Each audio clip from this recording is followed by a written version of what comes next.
Hi, I'm Adam Luke. Hi, I'm Judy Yen, and we are two licensed marriage family therapists. The Session Will podcast was created for pre-licensed clinicians, licensed clinicians, and the everyday Joe. Perfect. Okay. Yeah. Well, welcome to the Session Will podcast. My name is Adam Luke. I've got my amazing co-host. Hi, Judy Yen. And today we have a pretty awesome dude on with us. It's someone that actually I would consider a mentor, maybe even helped me out academically. But this guy's name is Jason Odegaard. And Jason, just introduce yourself for a bit. What do people need to know about you? Who are you? I'm a Sagittarius. No, that's a different conversation. So I went to Biola University originally, bachelor's degree, and then went over to Hope International University for my master's in MFT. And I've actually been employed by Hope International University since 2005. So 16 plus years. Congrats. Yeah, it's been a long ride and I've enjoyed most of it. It's been awesome. And then also in 2010, I got licensed in 2009, started teaching full-time for Hope, as well as being the coordinator of clinical training and then the clinical training director after that. Got licensed in 2009, started a private practice in 2010, had a bunch of associates, interns work with me over the years. And then more recently, left the state of California for the great state of Oklahoma. Go Sooners. If you don't have a license plate or a flag that says OU on it or OSU, then it's like you don't exist.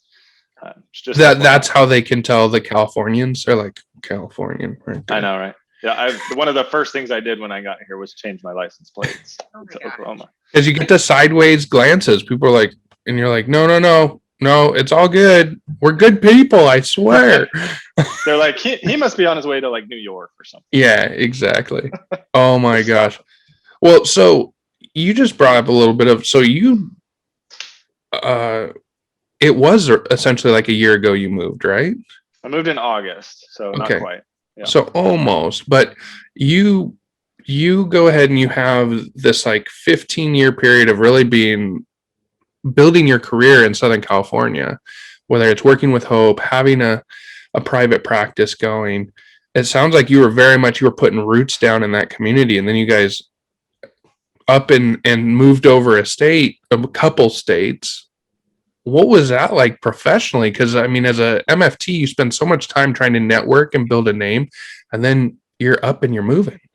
Yeah, it was definitely terrifying to say the least. I think because my practice, my wife is an MFT as well, so we've been practicing together for several years, and I think the fear of moving was, like you said, I'm building, and I don't take insurance either, so an all cash pay private practice takes a long time. I mean, ask anybody who's tried it, right? And so the fear of losing all of them and having to start over was terrifying. At the same time, it was kind of this, everyone went through COVID, right? So everything became virtual at the same time. So in some respects, that kind of eased the transition. So, my clients, when COVID first hit, I was just kind of giving them the option of like, do you want to come in? Do you want to go virtual? Whatever you're safe and comfortable with. And so that's what we did. So when it came time for me to say, I'm out of here, they were all kind of like, okay, can I keep Zooming? It's like, yeah, of course. So that made it super simple in a lot of ways. And then coming out to Oklahoma, it was, I continued that practice. I also got a full-time job in a very unique, I might be the only person with this job in the world for all I know, is that my boss is a pediatric urologist.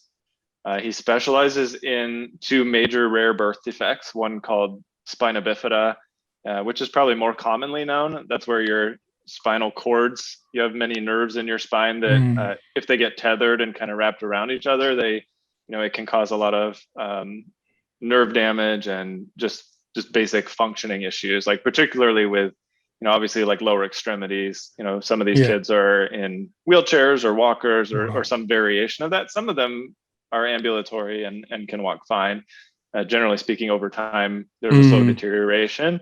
So there's that. And then the other one is called bladder exstrophy, which is basically when your you're born with your bladder outside of your body. And so the initial repair of this is pretty lengthy and strenuous, to say the least, where they have to break pelvic bones, put the bladder back inside, and there's a long recovery period, and it's a lifelong condition, right? So all these kids have a unique condition in that their bladder is what we call neurogenic. In other words, the brain and the bladder don't talk to each other. Oh, wow. So a lot of the times they're just leaking, or they have incontinence and that kind of thing.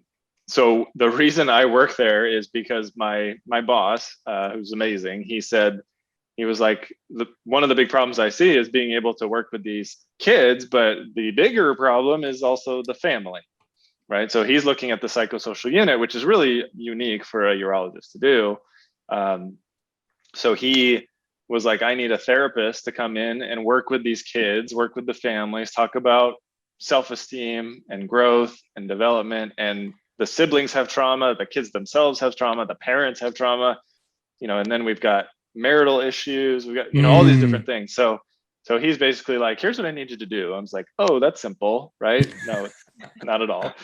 And then he's like, by the way, we want to do some research and get some publishings done, and figure out what is it that makes these marriages stay together, what causes them to fall apart, and then if there's a program we can create that will help families across the globe, then we'll create that and send it out there. So that's kind of been my task, so to speak. So in a nutshell, really, I mean, that's what I do in my 8 to 5 job, and then I have my private practice clients I see in the evening, so keeps me busy. Very full schedule. Yes, and very different. And so I mean, part of why he hired me was because of my EMDR background, because all these kids have trauma, the families have trauma, the siblings have trauma, right? So it's really useful. I mean, I feel like, I don't know how you guys felt, but until I got trained in the EMDR, I was always like, oh, trauma, don't know how to help you, right? Feeling lost, stay away, right? But as soon as the EMDR came in the picture, it was like, oh, you have trauma? Great. Like, I can work with that. Super easy, right? Because it pulls trauma out of like being such a mythical issue. I mean, because trauma, whenever you hear the word trauma, can you really even define what that is for you, or even conceptualize it? We just think like massive hurt, pain, don't want to be anywhere near it. Right. And that's crazy to think that therapists exist out there that think that way. But like you said, we at one point was like that, where, ooh, give me the easy client. The easy client doesn't exist. I should probably have the skills needed to be able to help them through. And I remember when I was getting my basic training for EMDR, was I had an experience when you have to do, essentially you're doing EMDR with the other people that are training with you. And I had this massive, I would say, this pain point in my life that I'd never really wanted to move past. And I had a narrative completely built off of the experience I had. It was a total, I did not trust authority. And I just remember essentially doing this, 30-minute protocol and having my mind feel like it was cracked open. Things were rearranged. All of a sudden that broken mirror inside was put back together, and it was like, wait a second, we did that in 30 minutes, like in a practice. Yep. Yeah, I remember it too. I thought EMDR was like hypnosis at first. I thought it was just like this weird thing that people talked about, but like wasn't real. But then once I did it I did it for myself, because mine was like more like specific. It was when my dog died, and the way he died was very tragic and awful. So I was just like, oh, I'm just gonna be grieving for forever. But I would get so many symptoms of just like anxiety and like hyperventilating anytime I heard any dogs kind of breathing hard, or if I was in my car, because that's where essentially she died. And then one session of EMDR, like literally the next couple of days, because I had a new dog by that point that had breathing problems, and I would always have anxiety when he would breathe. But then literally after EMDR, like he would breathe weird, and I felt nothing. Like it was crazy. It's awesome. EMDR is just like, yeah, I think it totally, like once you're trained in it, it's helped so much with trauma. So the idea of getting a pug was off the table for you. Well, I got a Frenchie, which is like just as bad. He's the worst breather, but he's like, I'm fine now when he breathes. Nice. Well, and it makes me think what Adam, you were saying, it's like, 20, 30, 40, 50 years ago, you're talking about war veterans and trauma, and that, like, back then it was, PTSD was viewed as like a life sentence, right? This is just the way I am, and there's nothing I can do about it. I got to live with it. I got to cope, which usually involves heavy drinking and drugs and Well, and anger. the stigma was that whatever you couldn't sort of overcome, it was because of your own inherent weakness. Right. It wasn't the fact that you saw your friends get killed or the fact that you were in a war. It was like, oh, well, it's shell shock. He's just not strong enough. I mean, if we want to really go into history, there was an acting general in the middle of World War II that went into a tent. This is Patton. Went into a tent with a bunch of wounded soldiers, and there was a soldier crying, wanting to go home. And Patton made a fool out of himself. He actually struck this guy and was like, you need to get yourself together. And it changed the trajectory of Patton as a general because it really showed how much he lacked empathy in certain ways for his soldiers. And it also, I think, is a great highlighting factor of sort of that first time that the government or the VA, which didn't really exist yet, but the military brass realized that, wait a second, trauma is something different than suck it up, buttercup. Right. It's a big shift. That's a big deal. Yeah, and the reason we wanted you, Jason, on here is because, I mean, like, Adam, like a lot of like people in our field, like, that know you, were like, oh, Jason's the EMDR guy. And so we thought it'd be helpful to kind of let the audience know, like, first of all, like, what is EMDR? How did you get into it? Like, what do you use it for? How does it look virtually? And all those different other questions that maybe new MFTs might have, or just someone that is looking to do EMDR. Because I know for some of us, like myself, I was like, what is this? Is it hypnosis? But it's totally different. It's not that. Sure. Yeah. I mean, I'll try and give the synopsis of what it is very carefully. I mean, I help Dr. Steele and Dr. Hastings teach the class, and so obviously we spend 30 hours teaching this class and more, so plus demonstration. So putting it in a paragraph or two is really hard, but I'll do my best. So the concept of the theory is that when we have a traumatic event occur, it kind of gets locked or stuck in the brain, and your natural non-trauma processes are just taking information, adapting to that information, which oftentimes we would call that just learning, right? It's called the adaptive information processing model. And so I often parallel it to the idea of digestion, right? Like, I eat food, my body absorbs the nutrients and it discards what it doesn't need and it moves on, right? It's just kind of that everyday flow of the process, right? But when trauma happens, it's like indigestion, right? It's like something's stuck and it can't process and it won't process, because in some respects it's your brain saying, this is too much for you to handle. So I'm saying no, right? Like, you're stopping. So when the most common symptom that we hear about of trauma is like recurring nightmares and things like this, right? So what we know about dreams is the idea that it's my brain's filing system, right? It's just trying to put things away for the day, so to speak, right? But again, with trauma, it hits that block and it says nope, and it throws it in the back. It tries to hide it from us, but it's also kind of on a conveyor belt, right? So it throws it back there, but eventually it's going to come back to the front because it's still unprocessed, right? And so with EMDR, we're the eye movement, the EM part of EMDR, we're trying to unlock that and flush it out in a way that is meaningful and useful, but also adaptive, right? Like I said, the adaptive information model. So that's kind of what we're doing in a nutshell with the eye movements, or it doesn't have to be eye movements. It's just the bilateral stimulation, like accessing both hemispheres of the brain, like our REM sleep is rapid eye movement, right? While we're sleeping. So Francine Shapiro came up with all that, and she decided, it's really about just being able to access both hemispheres of the brain and allow ourselves to link up these beliefs about ourselves with these negative thoughts. With the experience, the images. So when we talk EMDR, we always talk about what belief do you have about yourself today when you picture that memory, right? Because that's the other thing we know, is that we often will assign beliefs to those memories or to those incidents, right? Which is, again, a part of learning, right? Like, if every time I get up to the plate, I hit a home run, I think I'm a pretty good baseball player, right? That's my belief, right? I am good, I am great, I'm awesome, right? And that's normal, right? That's expected in that situation, right? But if I'm in a car accident and my negative cognition is I'm going to die or I'm not safe, rational thinking would say the odds of me getting in an accident right now are pretty low, right? But if I get in that car and I can't drive down that street, or I can't be a passenger, or every time I see a white car, I'm terrified because that's the car that hit me, that kind of thing. That's where trauma comes into play, because it distorts our natural way of thinking, and that's distorted learning, right? That's a distorted way of adapting to information. Does that make sense? Yes. So that's why we see the kind of the marriage of EMDR and cognitive behavioral therapy being a great pair, because a lot of the same tenets kind of fit together, if that makes sense. So that's it in a nutshell. And I actually think you killed it in the way that you described it.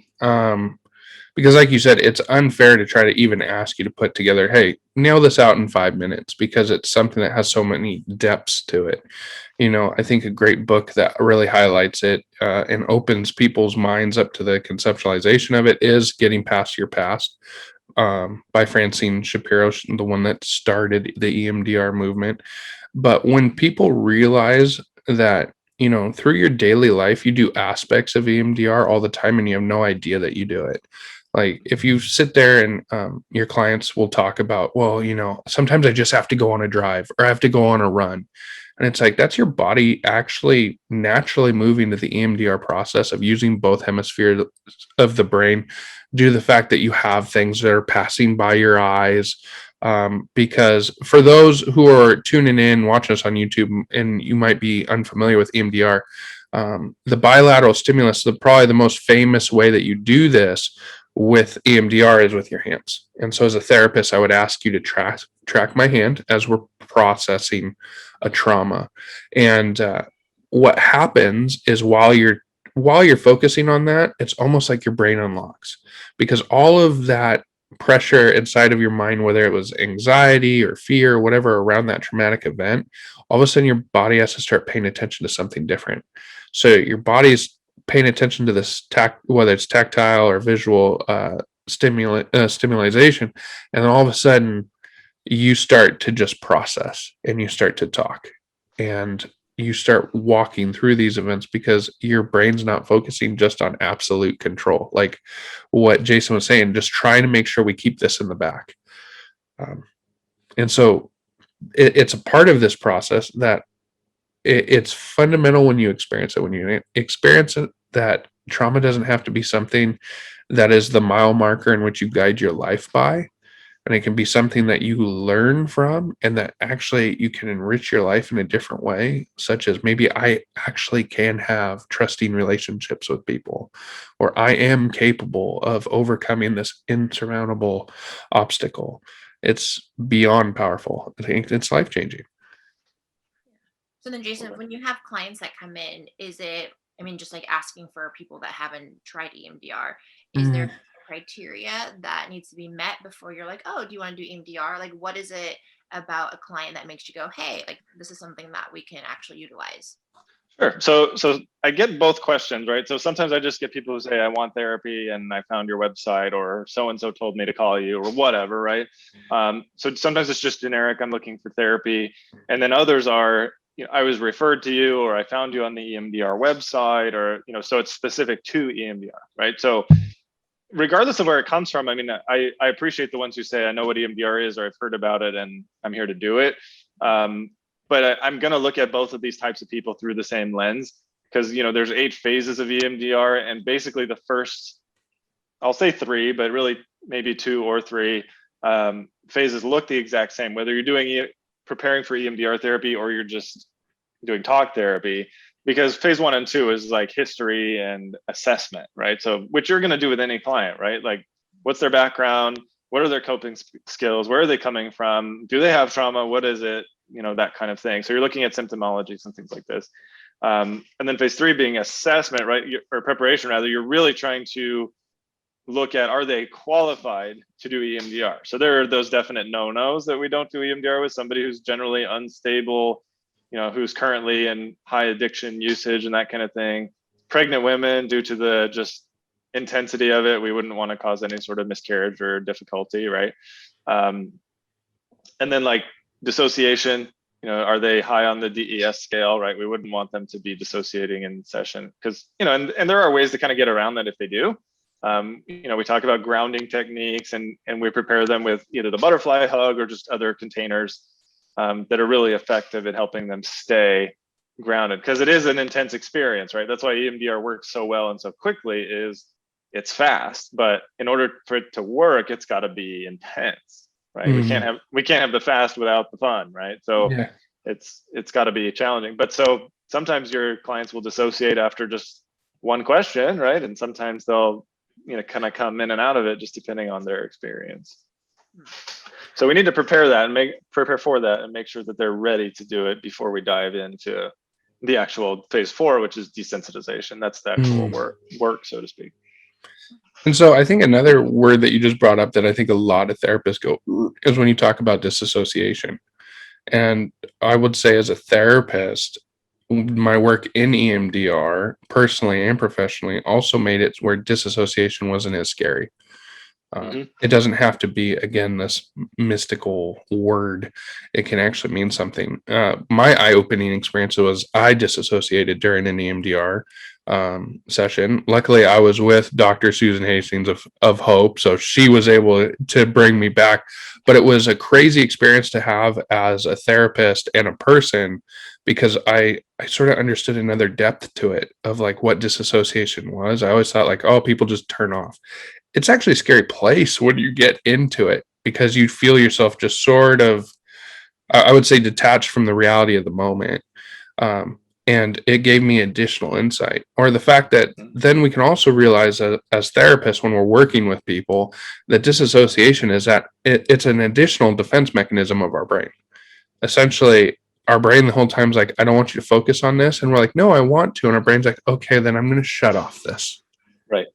I think it's interesting. Our bodies are so fascinating for so many reasons, but one of them is that the way that it tries to protect us can also be harmful to us at times, right? So I always use the example of like, you sprain your ankle, what's the first thing your body does? It swells, right? Now the swelling of fluid is designed to create kind of a balloon of protection around it, right?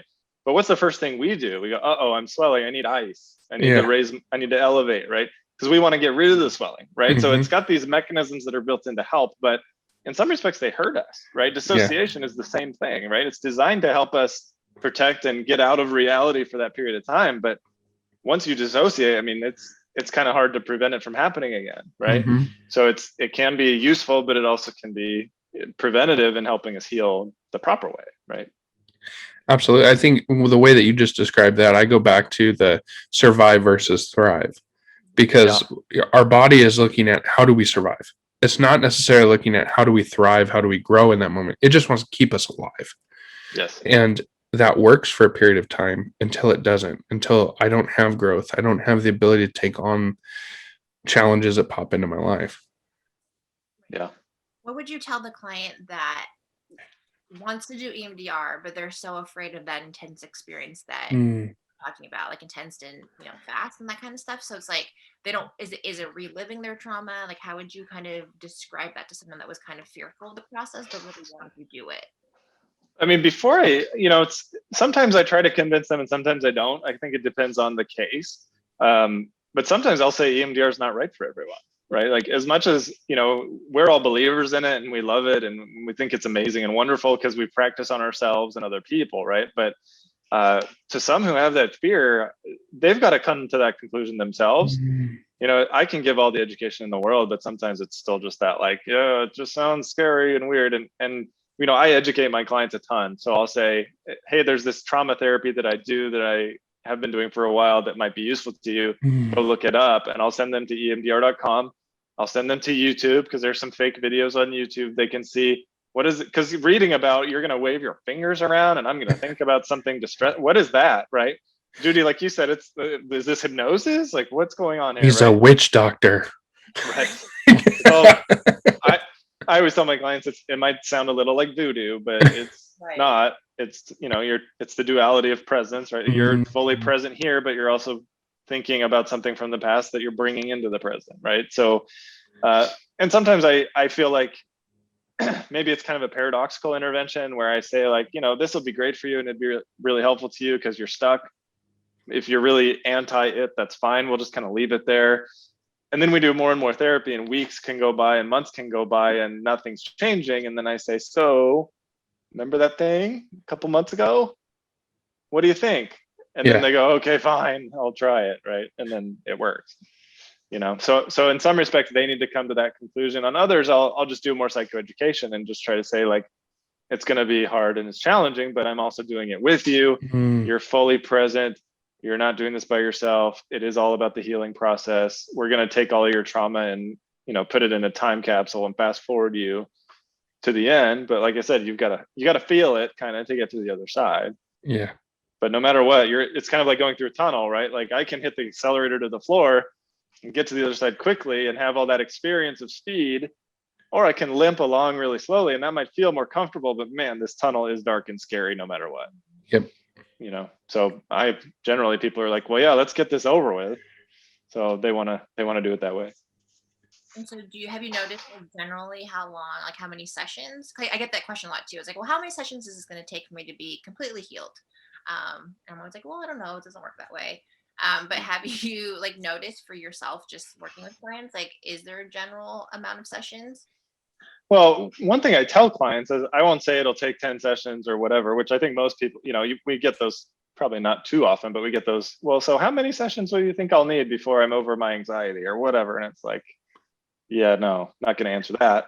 But I will say this, I often tell them there's a really good chance that you'll feel relief after the first session.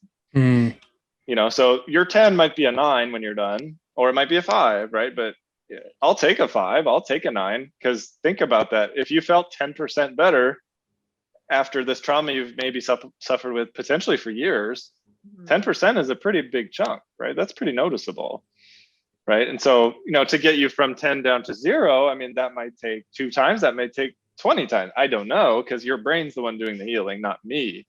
So I just kind of give that general outline of, it might take a lot, it might take a little. And Jason, I appreciate how you pointed out the fact that, again, because of like, is this hypnosis? What is EMDR?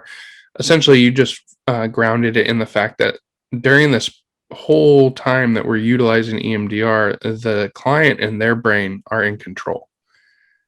Because I know that I've had that question as well from people that say, I don't like to be out of control. And they sort of associate maybe EMDR with like a blackout state, or, well, I can't. I like to be in control. I don't like to feel weird. And it's like, well, actually you are in control. But as you put it, Jason, you're going to also be in 2 places at once in this process. We're going to be present in this therapy room, but you are also going to be present in putting together those fragmented parts of the trauma that happened to you. Where, again, sometimes people feel, when they're out of control, that they can't get to a spot where they can actually start processing. Yeah, it makes me smirk a little because I think of a conversation I had with Dr. Steele. So if you remember the negative and positive cognitions list, yes, one of those on the negative side was I'm not in control. And Dr. Steele and I took it out. I don't actually use that one on mine because there is no such thing as control, right? It's really an illusion. Like, how do you go to the positive side and say, hey, now I'm in control? Because we can't really feel that. So, and Dr. Steele's the one that taught me all this. She's just like, there's no such thing as control. And the more I thought about it, she's right, because the reality is, what are the things that give us security in life? It might be a relationship, it might be a bank account, it might be a job, it might be a house, right? All these types of things give us a sense of security. It could even be our faith, right? Virtually all of those things can be taken away from you in a minute, right? Think of Job, right? Like, one servant is talking, you just lost all your cattle. And then the next servant's still talking, and he says, well, all of your family just died. And then, it just goes down the list. It's like, I could wake up tomorrow morning with my bank account being hacked. My house could get knocked down by a tornado, right? Like, all of this bad stuff, I could get fired. Who knows, right? So there's no such thing as control. Now, to say that to a client, they have to be ready to hear it. I wouldn't say that to absolutely everyone. So your life feels like it's falling apart. Guess what? It could be worse. That's weird. I don't keep very many clients. For some reason they don't come back after that. I don't get it. I'm just telling them the truth. What would you tell the person? I mean, like, I'll admit, I love control. So what would you tell someone that's essentially what they want their positive cognition to be? Right. So I tend to put it in a different context, and I say, do you know what the opposite of control is? Mm. And they'll guess something, and then I usually say the opposite of control is freedom. You know, and I'll use an example like I have a pen here, right? So right now I'm controlling this pen, or at least I think I am, right? Mm-hmm. As conceptually and philosophically, I'm controlling it, but I could also have a heart attack right now and drop it, right? So really I don't. I think I do, or temporarily I do, right? But so what happens if we're face to face and you throw a ball at me? What am I going to do? I have to either drop it to catch the ball, or I have to absorb the hit from the ball. Mm. Right? And so freedom is letting go. Now I have all the freedom to do whatever I want with my hands. Yeah, to protect yourself. That's right. I can do whatever I want with that sense of freedom, right? So the idea of wanting control is often associated with insecurity, right? The fear of not having control, because the belief is not having control is bad, right? It's going to be harmful to me in some way, right? So I challenge that belief and say, like, you know, this process of EMDR is going to be one where it feels out of control, but it's no different. It's no different than the rest of your life. You know, and then actually by doing this, it's actually going to give you a feeling more of freedom by the time we get to the end.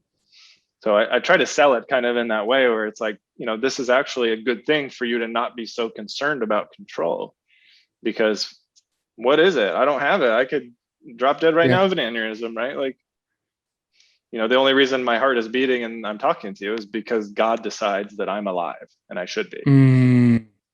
Very well put. Another person that one of the supervisors I used to have, Wayne Brazil, he always said control is one of those things that we seek. We seek from the security of it held us in a place at a certain time. So he always related it to a boat anchor.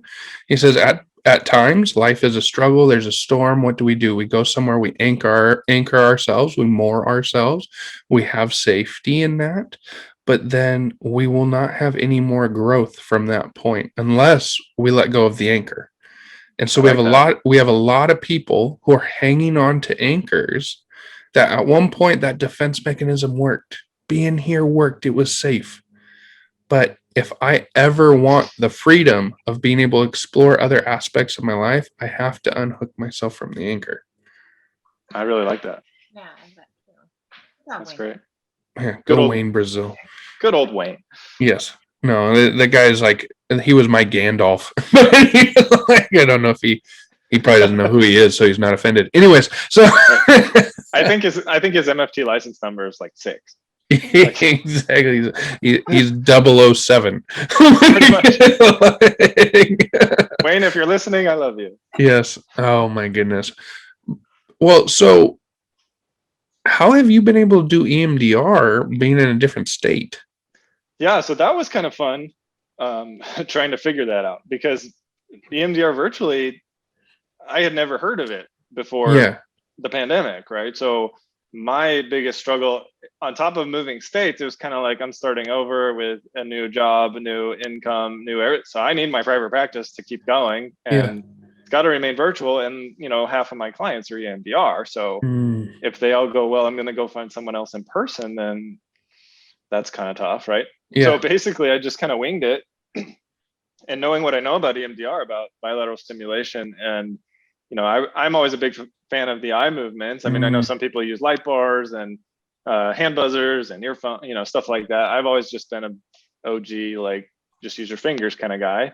And so, so what I did was I just kind of was like, you know, so if you guys are my client, I say, well, let's do EMDR. And so I obviously practiced this before I actually had a session, but I would turn my computer this way. So I was at the side.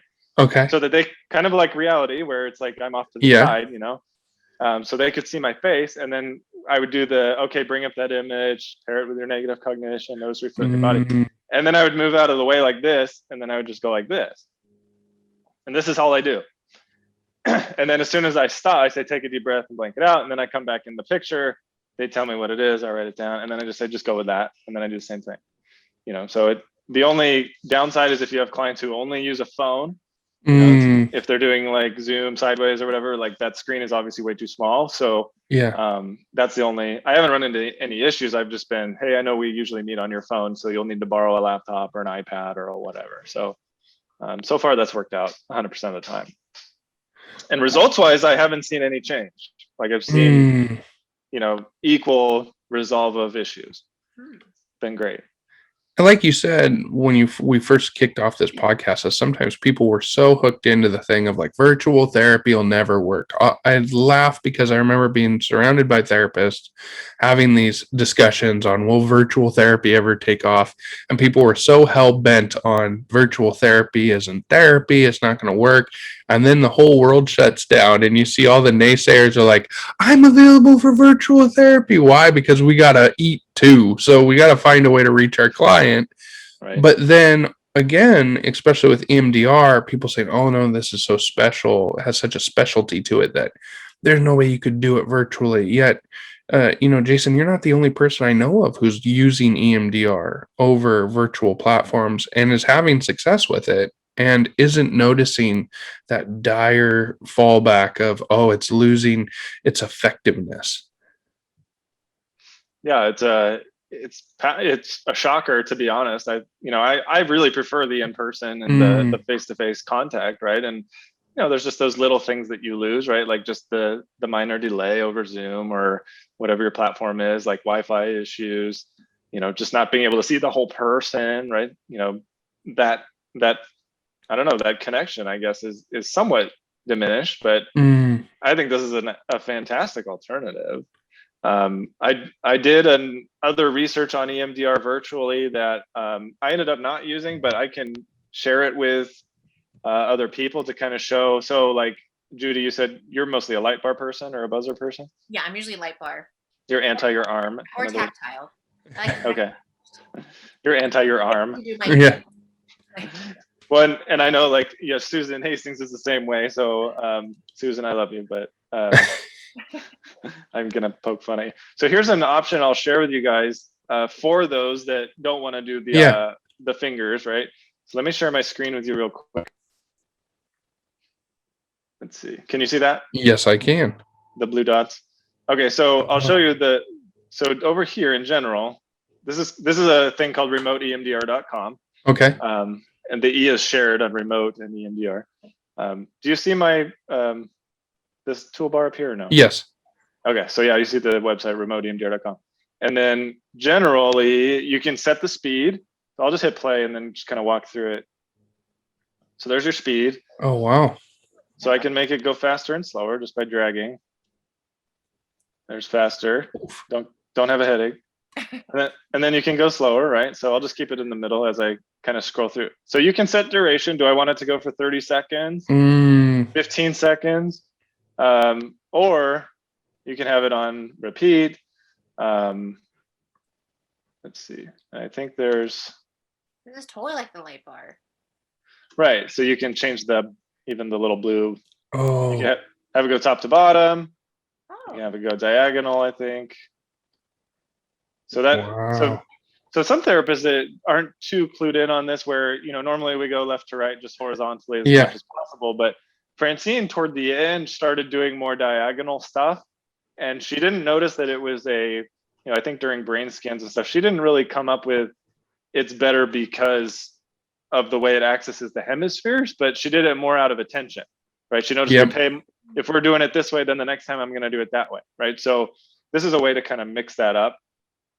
And then there's like, I've only played with this a limited amount of time, so forgive me. You can do infinity. Oh. So it kind of goes around like that. There's different colors. You know, again, with somebody who might struggle with, say, autism, for example, might not like red because it's a really bold color, right? So you can change the backgrounds. You can change, you know, pretty much everything. You can make your own color with it. What's the sound button for? Is that for someone that's going to do audio? I think you can do both and, if I remember right. Yeah, because you were also showing, before we start off the podcast, we were also showing the fact that you had nature sounds, you have... Oh yeah, so there's the rain sound. You can hear that. Can you hear that? I can't hear it on my side. Maybe I got to play it here. It's loading. There it is. Ooh. River. So you can see there's just a lot of Yeah. options. No, that's amazing. Well, That and I'm seeing it, especially for my clients that love the visual aspect of it. You can really, I love it because you also have presets. So I can set it for my own clients. Like I know which Right. one to go to. Yeah. So I created a little account. So you can add in a client and their information so that when that client comes up, all the presets are set in for you. Awesome. Now this is a trial. I think that I know it costs some money. I don't know how much. If you want me to look it up really quick, I can. You don't have to look it up. If people are interested, they can go to remoteemdr.com. It's not two E's, just it's remotemdr.com. Right. So yeah, I think that's a great option for those that don't like to wave their fingers around, who want it to be a little more techy, and we do this based on what our clients need, right? So if I had a client who really hated the fingers, right, then I would jump onto the electronic platform and start sharing my screen like that. But for me, I've just been using the fingers and nobody's complained, so I'm going to keep doing that. And we've also not talked about one of the greatest points about it is, Jason, you're a certified supervisor for Emdr, right? Yeah, it's called an approved consultant. So what that means is, it just requires a few more hours and a few more, hoops to jump through, I guess. And then you can be essentially, like you said, a supervisor for people who are done with the training of EMDR, but want to get the hours to become certified. So you look at kind of like licensure for MFT, right? You have a trainee, you have associate, and then you have licensed, right? So, and then beyond that, you could become a supervisor of supervisor, right? To become supervisor and so on. So EMDR kind of is the same thing, where you become trained, then you become certified, and then you can become an approved consultant beyond that. Okay. So, but if I'm looking to get certified, I need to find someone to consult with, like yourself, right? Right. After you do the basic training, which for most places, it's like 2 weekends worth of training, all day Saturday, all day Sunday, twice. Then you're considered trained, right? And then you have to do consultation hours. Some of this will kind of vary based on what your program provides and what your institution is that you're getting it through. Most people do EMDR International Association, which requires 20 consultation hours after your basic training. 10 of those need to be individual with an individual supervisor. The other 10 can be in a group, which is really more cost effective and that kind of thing, which I like too. It's kind of like group supervision, where you hear other people's stories and clients and cases, and it helps you kind of conceptualize for yourself, what would I do, or how would I do that, or, so it's really useful. Now, do you still do consultation? Do you still help? Yeah, I still have a few that I meet with, obviously virtually. From California. One of my old students, I believe you know her, and then a couple other people that were like referrals of referrals that were one's a social worker, one's an MFT. So I kind of get random calls once in a while for people wanting to do that, which is fun. I love doing it. Well, so Jason, I want to say thank you for sitting down and just taking us on this walk through EMDR. Like you said, we could spend all day talking about the different positive effects of what this thing does for people. But what would be the easiest way if someone heard you on the podcast today and wanted to get a hold of you? What's the easiest way to get a hold of you? I give my cell phone out to everybody. It's area code is 562-458-1054. And I've got a website, jasonodegaardcounseling.com. My last name is spelled Odegaard. So jasonodegaardcounseling.com. And I think that's about it. Yeah, he pops up on Psych Today. I can tell you that if you put in Jason Odegaard. I'm always just, I love to go see what my colleagues are doing on Psych Today, because I'm going to be honest, when I write my profile, I'm seeing like, how did they word that? What did they do? I like to double it up, because I can see the success you guys have had. And I think it's always great to sort of jog your mind with the success that other people have had. So I don't know how many times I've gotten calls from people who said, I just read what you wrote in your thing and it just spoke to me. So it's really, I mean, if you steal my stuff, it will be copyright infringement, but yeah. I love to start out therapeutic rapport based on fraud. It seems like it works the best. I mean, who doesn't? Exactly. I mean, that's most relationships. So anyways, this went south real quick on the podcast, but this is what happens when you get 3 therapists in a room that all have humor. It just starts going, but definitely. And we've known each other forever. Yeah. Absolutely. Actually, so I'm going to just say, because it totally dates Mr. Odegaard here, but what happened was he was my interview into the Hope program. So when you try to when you apply to go to Hope International University, they have this interview process. I think it's to weed out the crazies, but I don't know. I went to school with a lot of crazies, so I think you guys don't do that great of a job. How'd you slide through? Yeah, exactly. Maybe that's it. Maybe I'm the crazy. So, but what was hysterical was sitting down with him and talking to him and then leaving that and be like, man, I really hope I go to Hope. That was a good person to talk to. So I had Jason not for my interview to get into the program, but to train at Hope Counseling Center. oh wow. Super intimidated because everyone's like, Jason's so, stoic and mean or whatever. And then I met him, and like the first 5 minutes we talked about, I think, chips and salsa, and I was like, oh, cool. Like he's not mean and scary. Cool. And then I got trained there, so it was awesome. I mean, you get me talking about food, and what else is there? Exactly. No, instant gratification all the way through. Well, again, Jason, thank you for sitting down with us and taking some time. For everyone that was listening in, you have the ways of being able to contact Jason if you thought, man, I want to get some more information or I want to refer to him. He's licensed in California and Oklahoma, right? And Texas and Idaho. Texas and Idaho. So this guy, he's just racking them up like plaques at this point. It's like the Oscars of therapy. But anyways, but if you have a referral from there, he is available for you. He's definitely a person I refer to as well. But thank you all for being here. Thank you for checking in. If you also were listening, you heard the fact that we have done a little bit of a facelift. And so you heard the intro music, the outro music on YouTube. We've got a little bit of a cooler video series going on with doing some slides in, slides out. So we are growing. If you, again, have any questions or you have a topic you would like us to do, please leave it in the comments. We do reply, and we do take what you bring to the table and say, okay, how can we create that next episode? Absolutely. Got anything else, Judy? Nope, I think we're good. Thank you, Jason, for joining us. Oh, thank you guys. It's a pleasure. Well, we will see you all later. This is Session Well. Music in this podcast is sourced through filmmusic.io. The featured track is Energetic Upbeat by Winnie the Moon, Creative Commons License 4.0. This podcast is copyrighted by Session Well 2021, all rights reserved.